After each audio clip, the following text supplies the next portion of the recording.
श्री स्वामी समर्थ मित्रांनो, स्वामी समर्थ महाराज हे करुणेचे सागर, भक्तवत्सल्य आणि अत्यंत व्यापक दृष्टीचे आहेत. स्वामी महाराजांनी कधीही जबरदस्तीचे नियम आपल्या भक्तांवर लादले नाहीत. स्वामींचा एक खूप महत्त्वाचा संदेश आहे की भक्ती ही अंतकरणातून असावी, बाह्य देखाव्यातून नाही. आज अनेक भक्तांच्या मनात एक प्रश्न सतत येतो, मांसाहार करणाऱ्या व्यक्तीने स्वामी सेवा कशी करावी? स्वामींना मांसाहार करणारा भक्त चालतो का? किंवा मांसाहार केल्यानंतर केलेली सेवा स्वामी स्वीकारतात का? आज आपण या सर्व प्रश्नांची उत्तरे शास्त्र, अनुभव आणि स्वामींच्या कृपेतून समजून घेणार आहोत.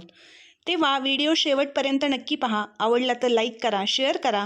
चॅनलवर नवीन असाल तर चॅनलला सबस्क्राईब करा आणि कमेंटमध्ये श्री स्वामी समर्थ लिहा. सर्वप्रथम तर स्वामी सेवा म्हणजे फक्त पूजा अर्चा नाही, तर अंतकरणाची शुद्धता, श्रद्धा, सातत्य आणि आत्मिक शिस्त होय. स्वामी समर्थ हे दत्तावतार आहेत. ते भक्तांचा भाव पाहतात, बाह्य दिखावा नाही. स्वामी कधीच म्हणत नाहीत, आधी मांसाहार सोड आणि मग माझी सेवा कर. तर स्वामी म्हणतात, माझी सेवा कर, आपोआप वाईट सवयी बदलतील. परंतु आपल्याला स्वामी सेवा किंवा इतर देवतेंच्या सेवा करायची असतात आणि मांसाहार नाही म्हटलं तरी अडथळा बनून मधी येतोच. आपल्या सर्वांच्या मनात शंकांचं वादळ निर्माण होतं. आणि मांसाहार करतो मग सेवा कशी करायची? मांसाहार केलेल्या दिवशी सेवा कशी करायची? असे एक ना अनेक प्रश्न आपल्या मनात निर्माण होतात. त्यामुळे अशुद्ध मनाने सेवेत लक्ष लागणं थोडं कठीणच आहे. या प्रश्नावर ठाम उत्तर द्यावं एवढा माझा अधिकार नाही, पण मला जे वाटतं ते मी आज तुमच्यासमोर मांडण्याचा प्रयत्न करणार आहे. आणि शेवटी मांसाहार करायचा की शाकाहारी राहायचं हा ज्याचा त्याचा वैयक्तिक प्रश्न असतो.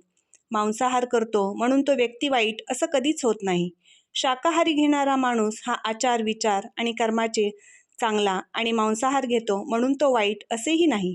मला माहीत आहे या प्रश्नाचे उत्तर तुम्हा सर्वांना माहीत आहे. फक्त आजपर्यंत आपण या उत्तरापासून दूर पळत आलो आहोत. भूक लागल्यावर खाणं हे आपली प्रकृती आहे आणि आपल्याला माहिती आहे प्रत्येक माणूस प्राणी या पोटासाठी सगळं काही करत आलाय.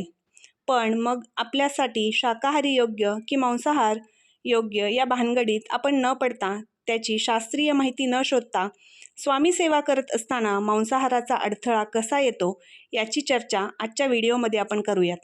मांसाहार म्हणजे तामसिक अन्न मानले जाते आणि तामसिक अन्नामुळे राग वाढतो, चंचलता वाढते आणि मन अस्थिर राहते असे म्हटले जाते.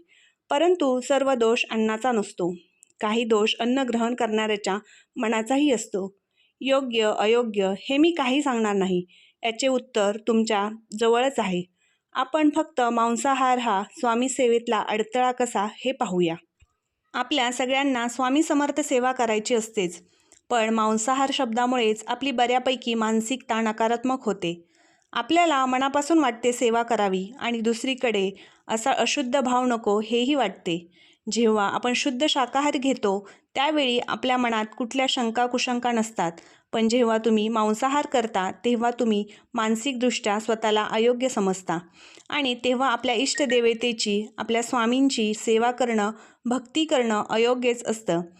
जेव्हा घरात मांसाहार केला जातो तेव्हा घरातील वातावरण बदललेले तुम्हाला नक्कीच जाणवेल. घरात अशांतता वाटते, वादही होतील आणि म्हणूनच मांसाहार सेवेतील अडथळाच आहे. मग आता काय करायचं? तर तुम्ही जेव्हा मांसाहार करत असाल तेव्हा सेवा न केलेलीच बरी आणि तसं कोणी सेवा करणारही नाही. पण एक गोष्ट लक्षात ठेवावी, तो दिवस आपल्या स्वामी सेवेचा वाया गेला समजावा. कारण श्री गुरुचरित्र ग्रंथात लिहिलंय, ज्या दिवशी पुण्य घडले नाही तो दिवस वाया गेला समजावा. पण त्या यमाला करुणा नसते, त्यामुळे काय करावं लागतं? तत्काळ पुण्य करावं लागतं. मग या मांसाहारामुळे तो आपला एक दिवस वाया जातो, एवढे मात्र नक्की. आता हे सगळे आपल्या मनातील विचार झाले, पण आपण आपल्या मनालाच प्रश्न विचारायचा की स्वामींची सेवा करतो, स्वामींना आवडेल असेल का की मांसाहार केलेला? याचे उत्तर तुम्ही स्वतः शोधा. गरुड पुराण आणि स्कंद पुराणानुसार महादेव कधीही अशा भक्तीला स्वीकारत नाहीत जे दुसऱ्यांचा जीव घेऊन केलेली असते. ही सृष्टी देवांनी निर्माण केली आहे. या सृष्टीवरती प्रत्येक जीव हा देवाने निर्माण केलेला आहे आणि देवाचे प्रत्येक जीवावरती तेवढेच प्रेम आहे. एखादा जीव घेऊन आपल्या इच्छा पूर्ण करणे किती योग्य आणि किती अयोग्य हे तुम्हाला समजलेच असेल. आपल्याकडे शाकाहारी अन्नाचे अनेक पर्याय असतात. आपण मांसाहाराला निवडलं तर हे चूकच आहे. आता सर्वात महत्त्वाचा प्रश्न, मांसाहार करून स्वामी सेवा करावी की नाही? तर नक्कीच तुम्ही करू शकता. फक्त मांसाहार केलेला तो दिवस सोडला तर. तर इतर दिवशी तुम्ही सेवा करू शकता. परंतु सेवा करताना शुद्ध मन, नम्र भाव, श्रद्धा आणि विश्वास असायला हवा.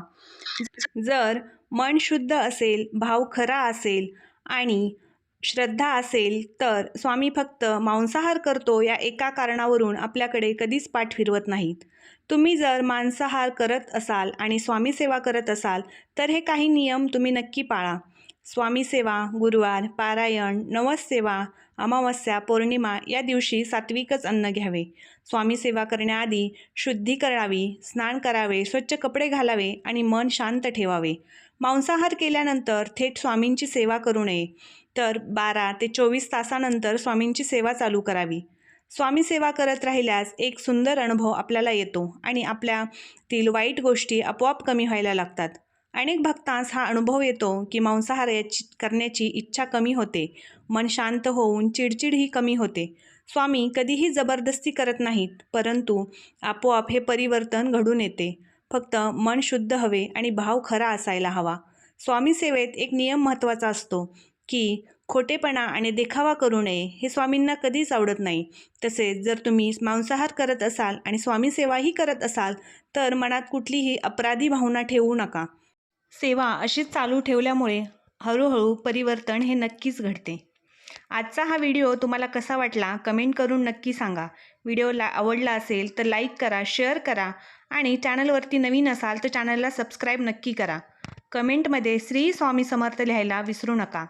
धन्यवाद. श्री स्वामी समर्थ.